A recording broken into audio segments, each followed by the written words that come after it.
La politique de l'État profond américain est en train de s'écrouler. Et donc l'empire américain est en train de s'écrouler, puisque le dollar, maintenant, on n'a plus besoin pour acheter du pétrole. Pendant que l'Europe débat, pendant que Bruxelles publie des communiqués, les États-Unis frappent le Venezuela. Une attaque américaine, un acte de force, une démonstration de puissance. Et une fois de plus, une question s'impose. Où est l'Union européenne ? Invité chez Sira Fouera, Charles Gave ne tourne pas autour du pot. Pour lui, cette attaque n'est pas un accident. Ce n'est pas une erreur, c'est un message. Dans le monde réel, ce ne sont pas les règles qui comptent, ce sont les rapports de force. Les États-Unis défendent leurs intérêts, ils agissent, ils décident. L'Europe, elle, observe, commente, subit. Donald Trump vient de mettre la main sur la plus grosse station d'essence du monde. Mais en 6 mois, il se saisit du Groenland en 2 jours. Et les Européens doivent faire quoi ? Réagir, s'organiser, structurer une réponse à l'échelle internationale. Regardez l'émotion que crée la décision américaine à travers le monde. Nous ne sommes Charles Gave est clair. L'Union européenne n'est plus souveraine, elle dépend militairement, elle dépend énergétiquement, elle dépend économiquement. Et un continent dépendant est un continent faible. Quand Washington agit, Bruxelles s'aligne. Quand les États-Unis frappent, l'Europe paie les conséquences. Mais pour Charles Gave, le problème n'est pas seulement géopolitique, il est économique. Un État surendetté, un État obèse, un État qui vit à crédit ne peut pas être puissant, il ne peut pas être libre, il ne peut pas décider seul. Selon lui, ce que font les politiciens aujourd'hui, c'est de la plaisanterie. Dépenses publiques, records, déficit chronique, dette abyssale, mais à chaque crise, la même réponse, plus de dépenses, plus de dettes, plus d'impôts indirects, jamais de coupe réelle, jamais de choix courageux. Il y a encore des tentations impériales aux États-Unis. Donc un coup, Trump va vers forteresse américaine, un coup il essaye de refaire venir l'Empire. Mais le mouvement, si vous voulez, je ne sais pas qui sera le prochain président, ce sera sans doute Vance. Si c'est Vance, ce sera forteresse américaine. Il n'y a pas de différence entre ce qu'a fait les États-Unis et ce que fait Poutine aujourd'hui. Ils ont envahi un pays souverain sans intérêt, sans permission de l'ONU, enfin bref. D'ailleurs, ce que rappelle régulièrement Poutine. Voilà, c'est ce qu'il rappelle régulièrement Poutine, ce qui ne veut pas dire qu'il est tard d'ailleurs. Et ce qui s'est passé, c'est que on a participé à cette saloperie. L'autre chose, si vous voulez, c'est que De Gaulle avait sorti la France du commandement militaire unifié de l'OTAN et que Sarkozy y est rentré. Pourquoi ? C'est-à-dire qu'il mettait les forces français à la disposition de l'OTAN. Pourquoi ? C'était pour arriver à une défense européenne, qui était le grand rêve de tous les... Donc, quelque part, depuis... c'est tout à fait la thèse de mon livre. Depuis Jean Monnet, il y a une volonté farouche de détruire la souveraineté des nations européennes pour la transférer à quelque chose à l'extérieur. Et ça s'est accéléré depuis la chute du mur de Berlin. Ce qui est tout à fait étonnant, parce que quand vous analysez la chute du mur de Berlin, c'était l'échec d'une technocratie. Et ce qu'on en tirait comme leçon, les Européens, c'est que c'était pas la technocratie qui était mauvaise en elle, c'était une technocratie qui était bête. Mais comme eux, ils étaient intelligents, ils allaient réussir. Et donc... Charles Gave ne propose pas une réforme cosmétique. Il dit « Il faut couper 200 milliards d'euros dans les dépenses de l'État. Pas demain, pas progressivement, pas symboliquement, maintenant. » Pourquoi ? Parce que tout le reste est une illusion. Charles Gave cite un homme que l'establishment déteste. Javier Milei, président de l'Argentine. Un dirigeant qui a fait exactement l'inverse des recettes européennes, coupe massive, réduction de l'État, arrêt de la fuite en avant, vérité brutale au peuple, un choc économique, dur, violent, mais assumé. Selon Gave, l'Europe refuse Milei pour une raison simple. Elle préfère le confort du mensonge à la douleur de la vérité. Couper, c'est perdre des électeurs, couper, c'est affronter la rue. Couper, c'est dire non. Alors on repousse, on maquille, on endette encore. Charles Gave relie tout, un État faible économiquement devient dépendant géopolitiquement et finit dominer stratégiquement le Venezuela bombardé. L'Europe spectatrice, la France endettée, ce n'est pas une coïncidence, c'est une trajectoire. La politique de l'État profond américain est en train de s'écrouler. Et donc l'empire américain est en train de s'écrouler, puisque le dollar, maintenant, on n'a plus besoin pour acheter du pétrole. Donc Trump se trouve dans une situation très difficile, et j'essaye d'expliquer ça par une image, où il faut qu'il extrait une nation d'un empire. C'est-à-dire il faut qu'il retourne à la nation, et qu'il faut qu'il ferme les portes de l'empire américain, et qu'il extrait la nation américaine. C'est ce qu'avait fait Kamal Atatürk en Turquie, vous savez, c'est ce qu'avait essayé de faire De Gaulle en 58. Extraire la nation de son empire. Ouais, c'est ce qu'avaient fait les Anglais avec la perte de l'Inde. Et alors, ce qui est curieux, c'est que le but, par exemple, quand vous écoutez le vice-président Vance, c'est de faire forteresse américaine. Donc, je m'occupe plus du monde. Je m'occupe peut-être de l'Amérique latine, parce qu'ils sont là-bas. J'essaye de boulotter le Canada à tout hasard, quoi. Le Groenland, c'est bien parce que ça permet de surveiller là-bas.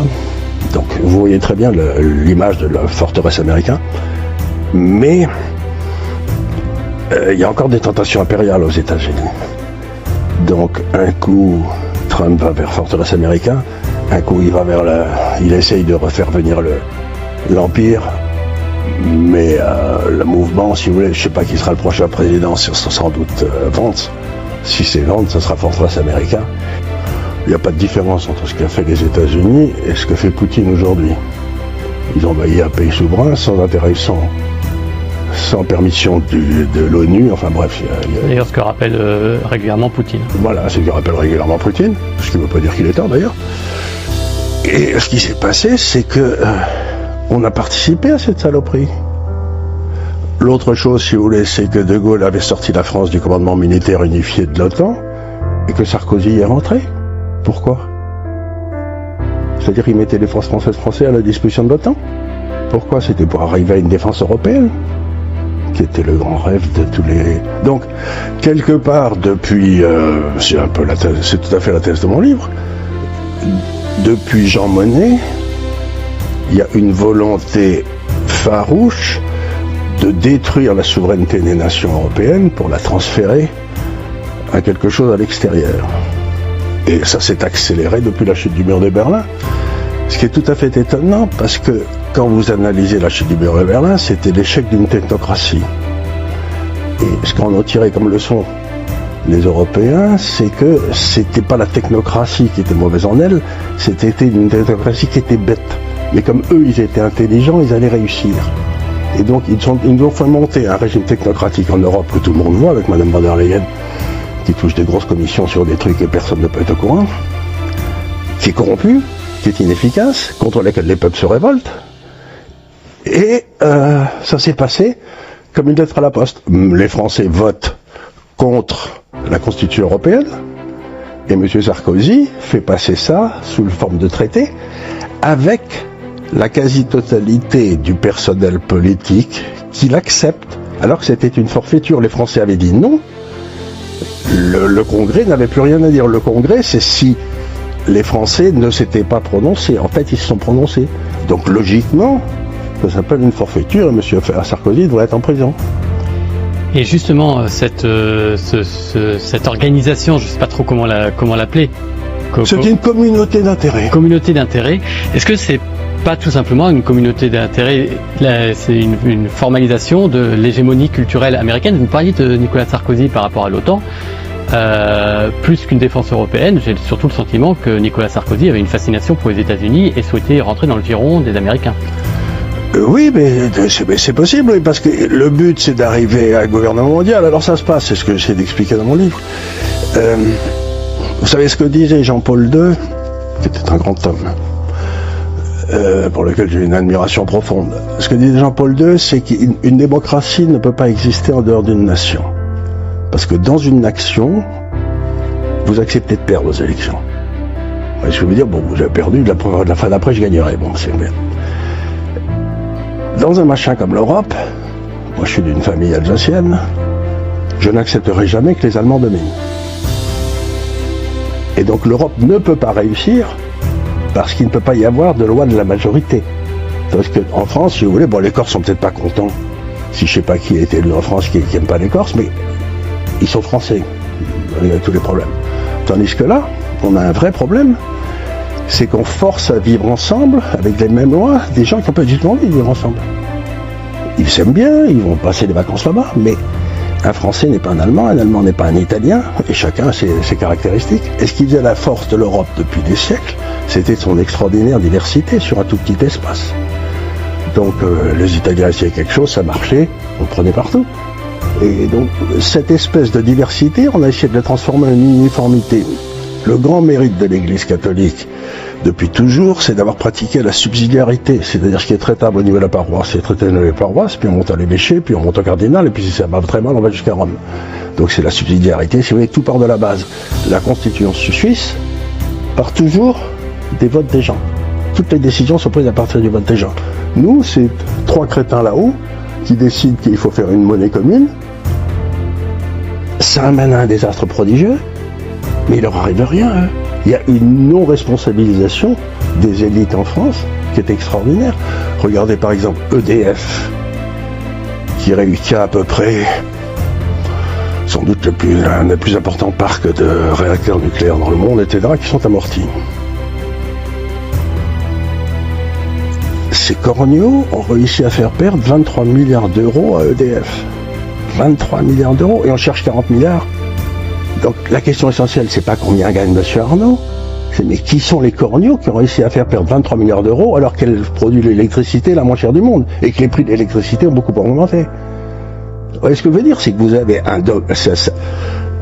une incompétence. Regardez Madame Anne Lauvergeon, qui a réussi quand même avant à acheter des mines d'uranium là-bas au Niger ou j'en sais rien à 4 milliards et qui n'est toujours pas jugée alors que c'est son mari qui a touché le pognon. Donc vous avez une espèce de cette classe là-haut est intouchable. Il n'y a pas de juge qui les juge. Regardez l'affaire Alstom. Comment il s'appelait le député qui s'est suicidé, le pauvre vieux, je l'ai même vous. Olivier Marleix.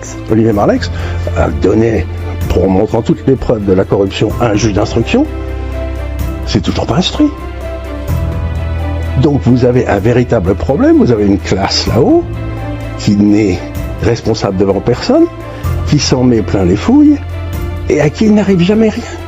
Et on les retrouve toujours. Donc le vrai problème, c'est que la France et ces élites françaises font partie de cette espèce de groupement d'intérêts, mais en plus, ils sont corrompus jusqu'à l'os. Donc c'est pour ça qu'on se débine plus vite que les autres. Mais l'Allemagne va très mal.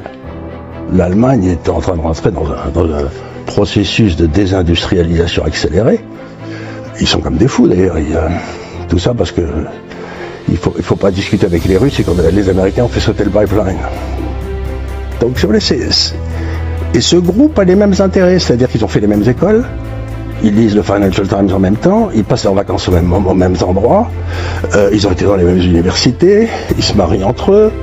Donc que vous parliez à un globaliste à Londres, à New York, à Paris, c'est le même discours.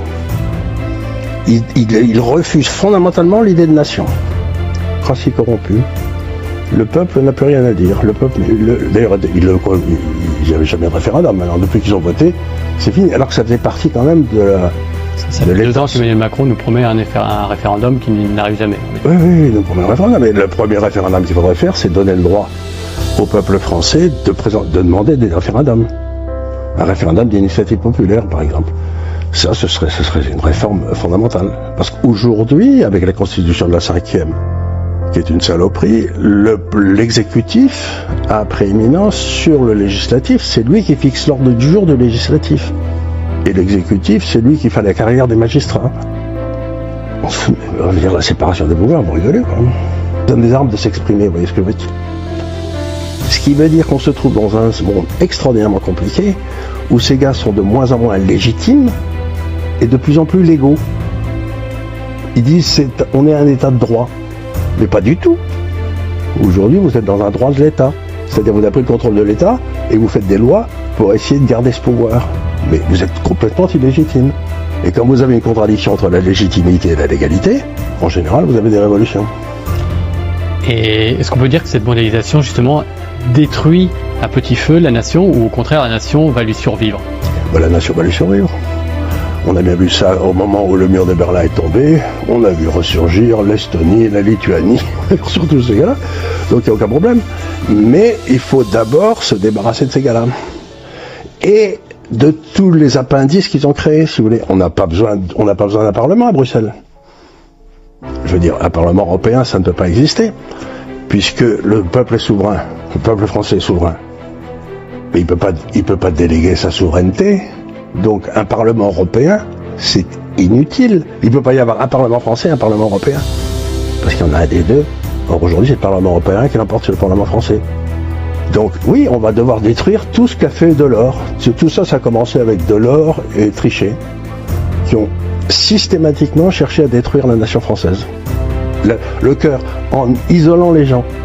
Il fallait arriver à l'homo festivus, de ce bon Muret, qui disait qu'il fallait que chaque homme soit individualisé, qu'il n'ait aucune relation, ni avec son club de rugby, ni avec sa famille, tout ça. Donc, l'individu à qui on permet de jouir sans entrave, quoi. C'est ça le but. Donc, un individu et un État qui les contrôle. C'est exactement Orwell, quoi. Et j'en reviens au logos, parce que dans le livre, vous consacrez en effet tout un texte dessus. Le logos, grosso modo, les Grecs pensaient que le logos, celui qui contrôle le logos, c'est-à-dire le discours officiel, contrôlait l'État. Et justement, quelle est l'importance que revêt cette guerre du langage, finalement? Considérable. Il y a toute une série de mots, et c'est pour ça que Trump a été élu, parce qu'il les a utilisés. La famille, le pays, la santé du travail, l'égalité de tous devant la loi, c'est des choses dont il y a toute une série de choses. Si vous les dites dans un... Chantal Delsol a écrit des trucs remarquables là-dessus. Si vous les dites dans une émission de télévision, vous n'êtes jamais réinvité, quoi. Donc, il y a un certain nombre de mots, par exemple, chrétienté. Parler des racines chrétiennes de l'Europe, ça a été interdit. C'est Chirac s'était opposé quand on avait essayé de mettre ça dans la Constitution. Donc il y a toute une série de mots qui... Et si vous les dites, vous êtes excommunié. Vous n'arrivez plus à... On est bien placé ici pour savoir, le mot souverainisme est très très mal connoté, alors qu'au final... souverainisme, c'est la raison que ce soit. Ça veut dire que dans la Constitution française, le souverain, c'est le peuple. Donc si on a un problème, il faut retourner au peuple. Mais le peuple n'est-il pas un mot tabou? Oui, le peuple est un mot. Le peuple français est un mot tabou. Le peuple, c'est-à-dire... La patrie est un mot tabou. Or, qu'est-ce que c'est que la patrie? C'est l'endroit où votre père est enterré. La racine étymologique. Donc ça veut dire qu'une fois de plus, on essaye de vous couper. Regardez l'enseignement de l'histoire. On l'a fait plus du tout de façon linéaire, de façon à montrer les échecs, les progrès, etc. On vous fait, faites-moi un truc sur les Égyptiens, et puis la semaine d'après sur Louis XIV. C'est-à-dire que les enfants n'ont plus ce que Renan appelait le récit national, c'est-à-dire d'où nous venons, où nous sommes passés, quelles ont été les étapes, quels ont été les échecs, Et donc, on essaye c'est ce que dit Villiers aussi, on essaye d'enlever et ce qui est étonnant, c'est que le peuple refuse ça. Par exemple, le succès du Puy du Fou est absolument extraordinaire. Et qu'est-ce qu'il raconte? Il raconte l'histoire de France. C'est très bien d'ailleurs. Mais donc, le peuple, fondamentalement, pays en français, ça veut dire le village, et ça veut dire le pays. Donc, il y a une notion, dans le fond, qui relie très fortement le village au pays. C'est le même mot. Et donc, les Français sont très fondamentalement attachés. Quand j'étais gamin, il y avait des tas de communistes. Quand j'étais à Amiens, là-bas, enfant, il y avait des communistes et des socialistes qui étaient très patriotes. Aujourd'hui, plus personne ne dit aimer son pays. Et pourtant, c'est... France, père des arts de Délois, le poète de Montaigne. Donc, aimer son pays, c'est naturel. Ça ne veut pas dire qu'on déteste les autres. Ça veut dire que, dans le fond, on est reconnaissant aux anciens. Et c'est interdit aujourd'hui. J'imagine que vous avez vu, comme moi, les manifestations du 10 septembre où des drapeaux français étaient arrachés par des personnes qui elles-mêmes tenaient un drapeau palestinien. Donc finalement, il y a plus une fascination pour l'étranger plus que soi-même. C'est ce qu'avait dit, je crois que c'était Onfray qui avait dit ça, c'est embêtant en France parce qu'il y a un tiers de la population qui suit le drapeau français, un tiers de la population qui suit le drapeau européen, un tiers qui suit le drapeau palestinien. Donc c'est difficile de discuter.